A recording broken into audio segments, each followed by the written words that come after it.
Story of the day चे प्रायोजक आहेत MDH मसाले. MDH ने जेवण दरवेळी मजेदार. MDH दम आलू, डाळ तडका आणि मशरूम मसाला. MDH ने जेवण दरवेळी मजेदार. MDH सदैव तुम्हाला नवे स्वाद देण्यासाठी कटिबद्ध आहे. खासदार पार्थ पवारांच्या मंत्रिपदासाठी राष्ट्रवादीत लॉबिंग. 13 जुलैचं पक्षाचं अंतर्गत पत्र झी24 तासच्या हाती. पत्रानंतरच प्रफुल्ल पटेल तटकरेंची मुख्यमंत्र्यांकडे तक्रार. सूत्रांची माहिती.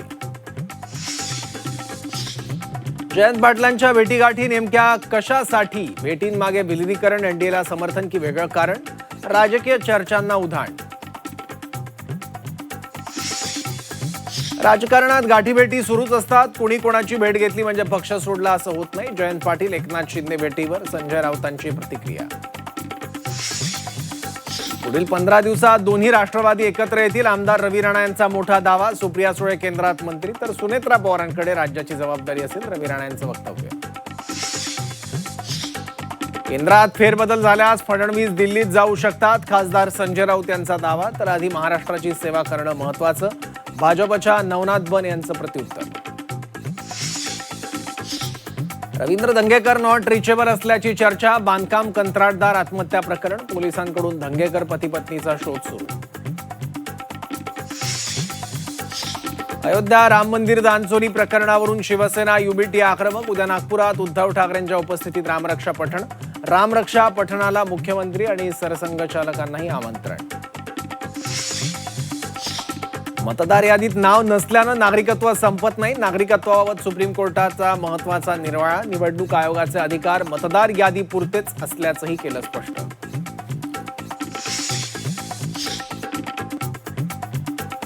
लाडक्या बहिणींची मोफत साडी योजना बंद. आर्थिक चणचणीमुळे वस्त्रोद्योग विभागाचा निर्णय. 25 लाख गरीब कुटुंबातील महिलांना दिवाळीला दिली जात होती साडी.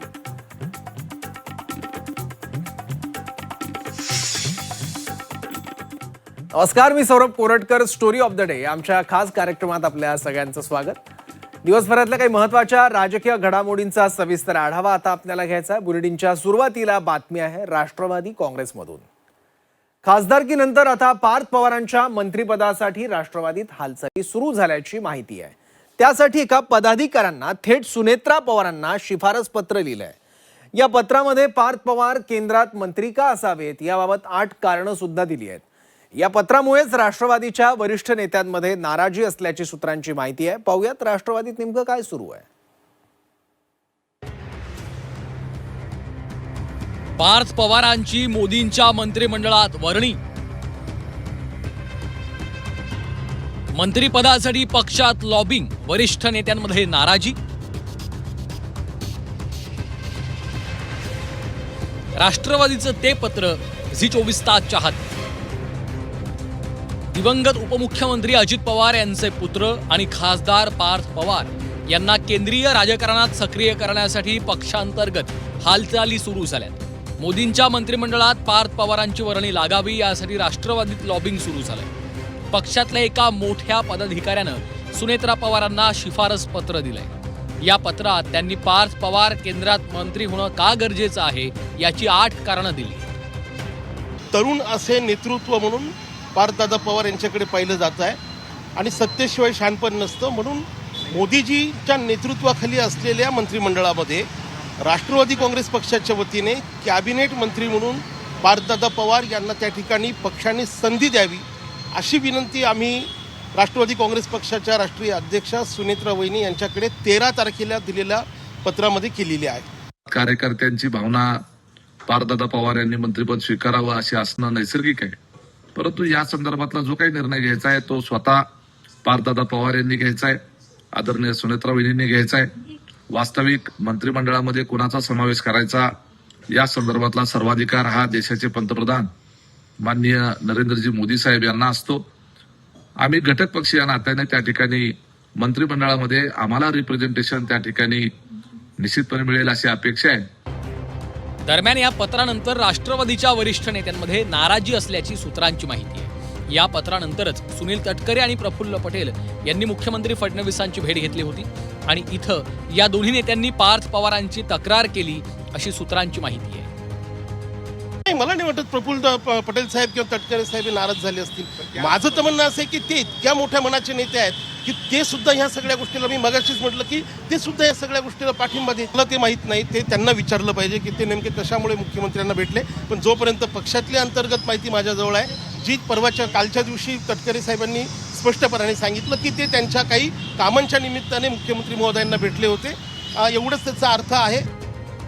तटकरे आणि प्रफुल्ल पटेल यांच्या वर्षावारीनंतर दुसऱ्याच दिवशी पार्थ पवारांनीही मुख्यमंत्री फडणवीसांची भेट घेतली. बुधवारी रात्री वर्षा निवासस्थानी जाऊन त्यांनी फडणवीसांसोबत चर्चा केली. मला या संदर्भात काय माहिती असण्याचं काही कारण नाही. पार्थ राष्ट्रवादीचा युवा कार्यकर्ता आहे, नेता आहे, संसदेमध्ये प्रतिनिधित्व राज्यसभेमध्ये करतात, त्याच्यामुळे ते भेटू शकतात. त्याच्यामध्ये काही वावगं वाटण्याचं काही कारण नाही.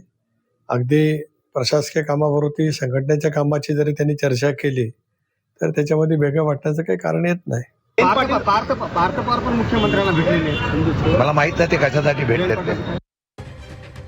अजितदादांच्या निधनापासून राष्ट्रवादीत दोन वेगवेगळे प्रवाह असल्याचं बोललं जात आहे. पटेल तटकरेंकडून पक्ष हायजॅक करण्याचा प्रयत्न होत असल्याचा आरोपही होत असतो. अशातच पक्षावरील पकड मजबूत करण्यासाठी पवार कुटुंबाकडनं प्रयत्न सुरू आहे. त्याचाच एक भाग म्हणून केंद्रातील सूत्र पार्थ पवार यांच्याकडे देण्याच्या हालचाली सुरू आहेत अशी माहिती आहे. त्यात आता पुढे काय होणार हे पाहणं महत्त्वाचं असणार आहे. ब्युरो रिपोर्ट, झी24 तास. जयंत पाटील यांनी सत्तेतील मोठ्या नेत्यांच्या भेटी घेतल्यानंतर राज्यात पुन्हा भूकंप होणार का अशी चर्चा रंगू लागली आहे. देवेंद्र फडणवीसांपाठोपाठ एकनाथ शिंदेंची भेट घेतल्यानंतर राष्ट्रवादीत नेमकं काय घडतंय असा सवाल उपस्थित केला जातोय.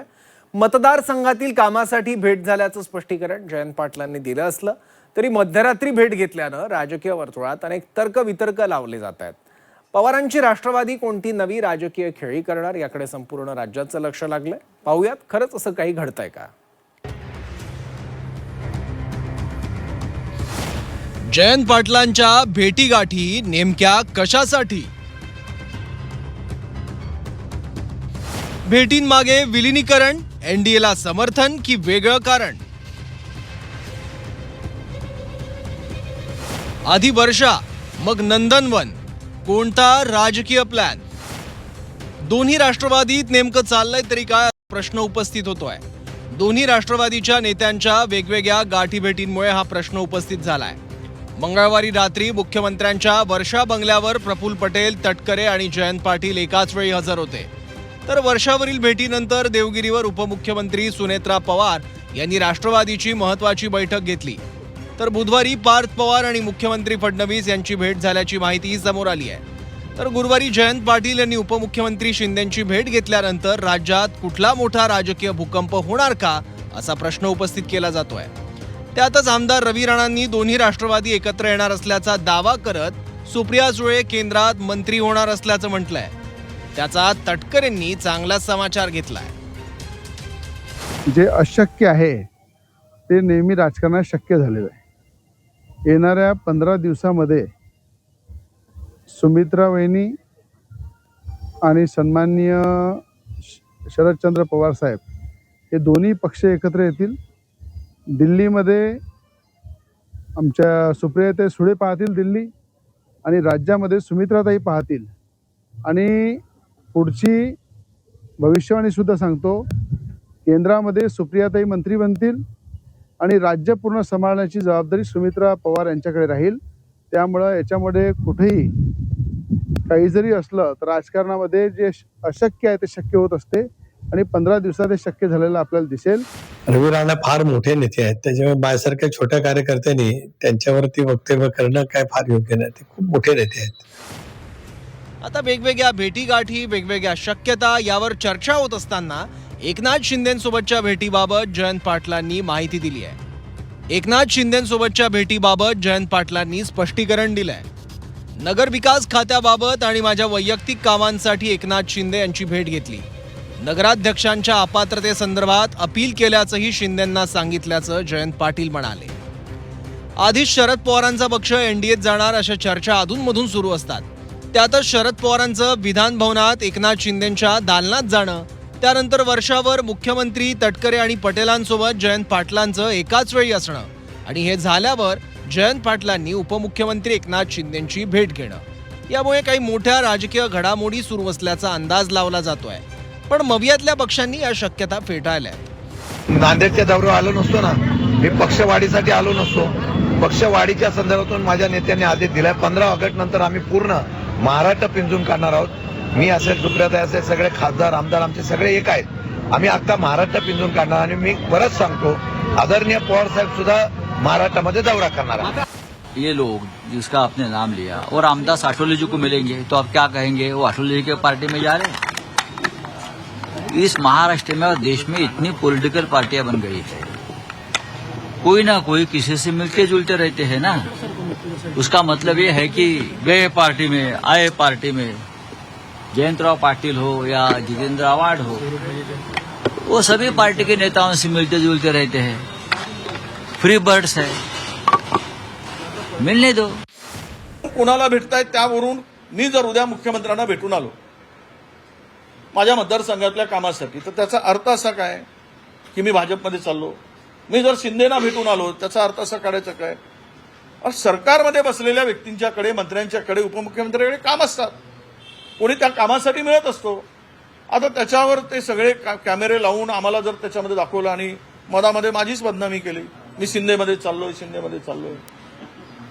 हे सगळ्या ज्या काही भेटलो, चर्चा झाली, अरे विकासाच्या संदर्भात आम्हाला काही कामं करायची की नाही, मतदारसंघातल्या कामासाठी कुणाकडे जाणार, राज्यपालाकडे जाऊ आम्ही की आता डायरेक्ट म्हणजे चीफ जस्टिसकडे जाऊ की आमचे कामं करा म्हणून. म्हणून या भेटीच्या मागचा कुठलाही दुहेरी अर्थ काढण्यापेक्षा खरं तर एक आहे की घालमेल तर सुरू आहे. आता महाविकास आघाडीच्या नेत्यांनी सर्व शक्यता फेटाळल्या, तर ज्या तटकरेंसोबत जयंत पाटलांची चर्चा झाल्याचं बोललं जात आहे, त्या तटकरेंनी सुद्धा कुठल्याही भेटीमागे राजकीय अर्थ न काढण्याचं आवाहन केलंय. आजच्या घडीला तरी सांगता येणार नाही जयंत पाटलांची काय मनस्थिती आहे किंवा त्यांच्या पक्षाची काय भूमिका आहे. ते वरिष्ठ ते त्याच्यावर निर्णय घेतील आणि त्यानुसारच योग्य ती वाटचाल पुढे चालू राहील. परंतु मला आतापर्यंत त्यांच्या राजकीय काय चर्चा झाल्यात याबद्दलचं कोणतंही माहिती नाही. त्याच्यामुळे काय वेगळं राजकीय समीकरण असेल असं मला स्वतःला काय वाटत नाही. जयंतराव हे सुद्धा एक मुरब्बी राजकारणी आहेत, राज्याच्या राजकारणातले. 7 वेळेला विधिमंडळावरती निवडून आले. दीर्घकाळ त्यांनी राष्ट्रवादी काँग्रेस पक्षाचं संघटनेमध्ये नेतृत्व केले, मंत्री त्यांनी राहिलेले आहेत. वेगवेगळ्या कारणासाठी ते भेटू शकतात. त्यात मला स्वतःला काही वेगळं वागवं वाटत नाही. एक आणि पवारसाहेबांचा राष्ट्रवादी काँग्रेस पक्ष आणि त्याची वाटचाल करण्याचा त्यांचा पूर्णपणाचा अधिकार आहे. गेल्या काही वर्षात महाराष्ट्राने बरेच राजकीय भूकंप अनुभवले आहेत. ज्याची कोणी कल्पना केली नाही अशा युत्या, आघाड्या, पक्षप्रवेश बघितले आहेत. त्यामुळे ज्या गोष्टींची आधी फक्त कुजबूज असते, काही महिन्यांनी, वर्षांनी ती हमखास होते असा एक पॅटर्न महाराष्ट्रात बघायला मिळतो. त्यामुळे राष्ट्रवादी विलिनीकरण, शरद पवारांच्या पक्षाची कथितपणे एनडीए सोबत चर्चा, जयंत पाटलांच्या भेटीगाठी हे विषय केवळ चघळण्यापुरता राहतात की खरंच भविष्यात येऊ पाहणाऱ्या घडामोडींची ही नांदी आहे हे काही दिवसात कळेलच. ब्युरो रिपोर्ट, झी24 तास. अयोध्या राम मंदिर दान चोरी प्रकरणावरून ठाकरेंची शिवसेना चांगलीच आक्रमक झाली आहे. मुंबईनंतर आता ठाकरेंनी मुख्यमंत्र्यांच्या नागपुरात रामरक्षा आंदोलन करण्याचा निर्धार केलाय. शनिवारी होणाऱ्या आंदोलनासाठी ठाकरेंच्या शिवसेनेनं मुख्यमंत्र्यांसह सरसंघचालकांना सुद्धा निमंत्रण दिलंय. त्यामुळे रामरक्षा आंदोलनाच्या माध्यमातून ठाकरेंची ही सत्ताधाऱ्यांची कोंडी करण्याची खेळी मानली जात आहे. पाहूयात.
पठण आणि सभेसाठी तयारी सुरू झाली आहे. शिवसेना पक्षप्रमुख उद्धव ठाकरे ज्या कार्यक्रमासाठी येत आहेत आणि ज्या प्रकारचा कार्यक्रम आहे हिंदुत्वाचा, त्याच्यामुळे तयारी तर होणारच.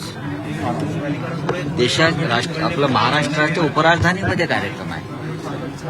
खूप काळानं इथे एक मोठा कार्यक्रम आम्ही घेतला आहे. त्या कार्यक्रमात अडथळे आणण्याचे शासकीय प्रयत्न सुरू झालेले आहेत. ते सर्व अडथळे आम्ही पार करू. विशेष म्हणजे उद्धव ठाकरेंच्या नागपुरातील रामरक्षा आंदोलनासाठी राज्याचे मुख्यमंत्री देवेंद्र फडणवीस आणि राष्ट्रीय स्वयंसेवक संघाचे सरसंघचालक मोहन भागवतांना निमंत्रण पाठवण्यात आलंय. राम मंदिर चोरी प्रकरणी हिंदूंना अंधभक्तीतून जागं करण्यात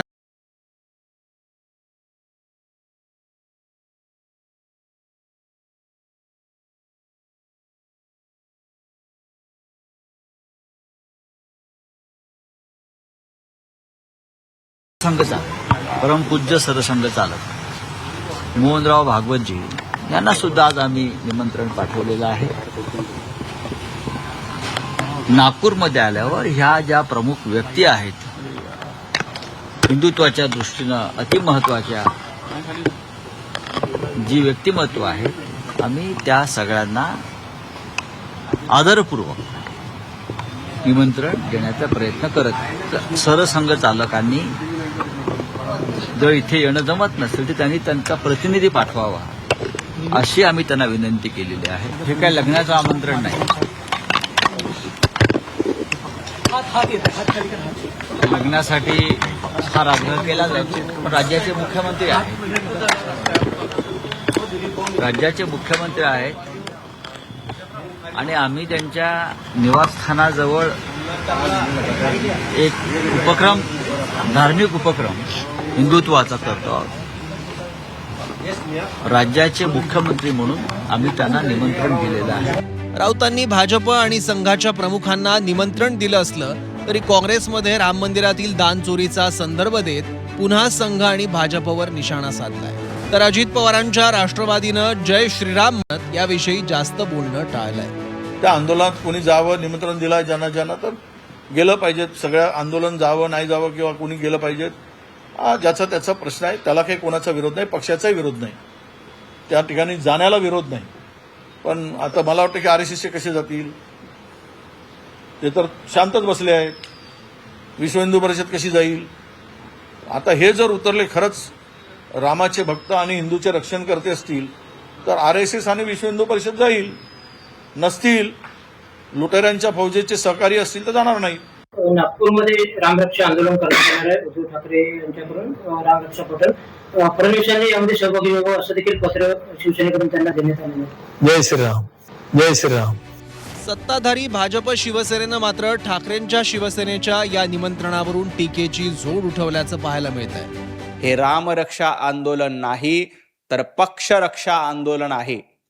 तरी देखील देवेंद्रजी फडणवीस या रामरक्षा आंदोलनाला यावं असं संजय राऊत आणि उद्धवजी ठाकरे यांना वाटत असेल तर जय श्रीराम म्हणजे हरामखोरपणा आणि काँग्रेसचं, रामचंद्रांचं अस्तित्व नाकारणाऱ्या काँग्रेसच्या मांडीला मांडी लावून बसल्याबद्दल उद्धवजींनी नाक घासून माफी मागावी.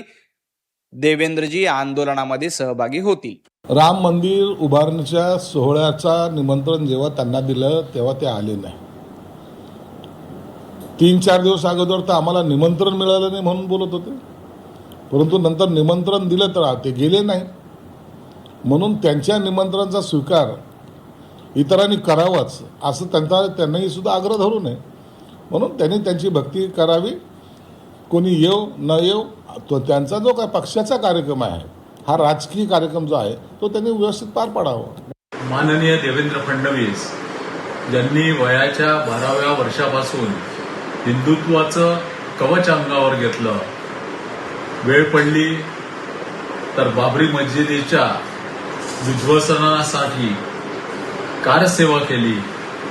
त्या देवेंद्र फडणवीसांना रामरक्षेचं पठण नालाया हे म्हणणं अत्यंत केविलवाण आहे. राम मंदिरातील दान चोरीवरून देशभरात तीव्र संतापाची लाट आहे. त्याच संतापाचा भाग म्हणून ठाकरेंनी रामरक्षा आंदोलन सुरू केलं. या आंदोलनाच्या माध्यमातून जय श्रीरामचा नारा देत ठाकरे सत्ताधाऱ्यांविरोधात मैदानात उतरले आहेत. हे करतानाच आता ठाकरेंच्या पक्षानं देवेंद्र फडणवीस, मोहन भागवतांना निमंत्रण देत रामरक्षा आणि राजकारण वेगळं असल्याचं भासवायचा प्रयत्न केला. त्यामुळे संघभूमी आणि फडणवीसांच्या नागपुरात ठाकरेंच्या रामरक्षा आंदोलनाला कसा प्रतिसाद मिळतो याकडे सगळ्यांचं लक्ष आहे. ब्युरो रिपोर्ट, झी24 तास. अयोध्येतील राम मंदिर दानचोरी प्रकरणावरून उद्धव ठाकरेंच्या पक्षानं आक्रमक भूमिका घेतली. ठाकरेंकडून मुंबईनंतर आता नागपुरात रामरक्षा आंदोलन करण्यात येत आहे. आता ठाकरेंच्या या आंदोलनाला भाजपच्या माजी खासदार नवनीत राणा यांनी आव्हान दिलंय. त्यामुळे पुन्हा एकदा ठाकरे विरुद्ध राणा संघर्ष तापण्याची चिन्ह आहेत. पाहूयात. ठाकरेंची रामरक्षा, राणांची हनुमान चालीसा. ठाकरेंविरोधात नवनीत राणा पुन्हा मैदानात. नागपुरातील आंदोलनाला अमरावतीत उत्तर. राणांचं शनिवारी हनुमान चालीसा पठण. अमरावतीच्या माजी खासदार नवनीत राणांचा ठाकरेंवरील राग सर्वश्रुत आहे. हनुमान चालीसा पठणावरून सुरू झालेला संघर्ष आता नागपूरच्या रामरक्षेविरोधात पुन्हा दिसणार आहे. कारण शनिवारी दुपारी ठाकरे नागपूरच्या रामनगर राम मंदिरात रामरक्षा पठण करत असताना इकडे अमरावतीत राणा हनुमान चालीसा पठण करणार आहेत. अमरावतीच्या हनुमानगढीवर राणांच्या हनुमान चालीसा पठणाचं आयोजन केलंय. त्यामुळे पुन्हा एकदा ठाकरे विरुद्ध राणा हा धार्मिक संघर्ष पाहायला मिळणार आहे. उद्धव ठाकरे हनुमान चालीसा वाचतील आणि त्या ठिकाणी नवनीत राणा हनुमान चालीसा वाचेल आणि त्या हनुमान चालीच्या माध्यमातून जे खऱ्या अर्थानं उद्धव ठाकरेंचा अहंकार होता तो त्यांनी बाजूला ठेवून देवाच्या चरणी आलेले आहे आणि सद्बुद्धी बजरंगबलीनं त्यांना जी दिलेली आहे त्याबद्दल हनुमान चालीचं वाचन नवनीत राणा करणार आहे आणि त्याच्या माध्यमातून हनुमानगढीला उद्धव ठाकरेंना निमंत्रण सुद्धा देणार आहे की इथे येऊन सुद्धा आपण हनुमान चालीसा वाचा. माझे देव आणि माझी भक्ती हे कोणालाही उत्तर देण्याकरिता नसते.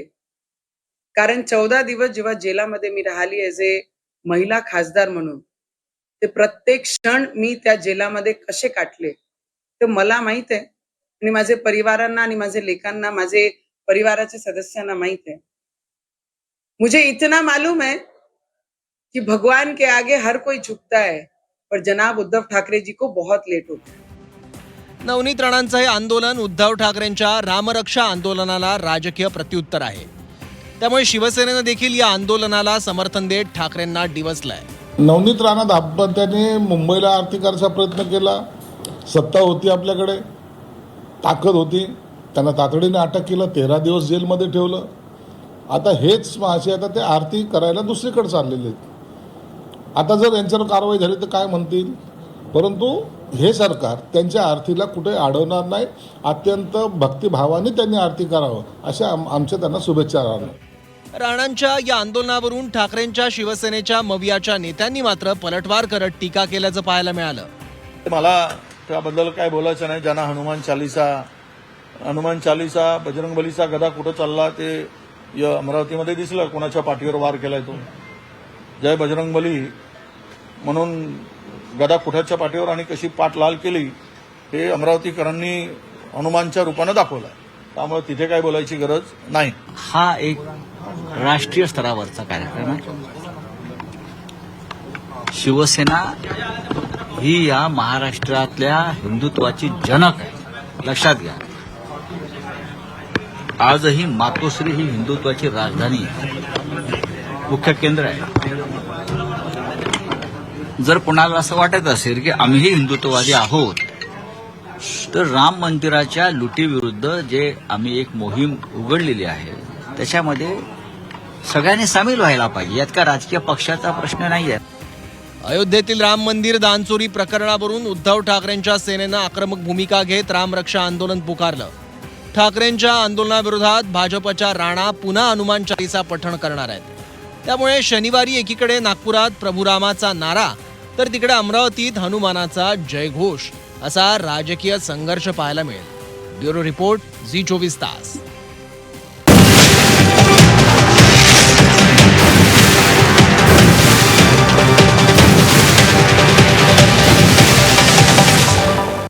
स्टोरी ऑफ द डे चे प्रायोजक आहेत MDH मसाले. MDH ने जेवण दरवेळी मजेदार. MDH दम आलू, डाळ तडका आणि मशरूम मसाला. MDH ने जेवण दरवेळी मजेदार. MDH सदैव तुम्हाला नवे स्वाद देण्यासाठी कटिबद्ध आहे.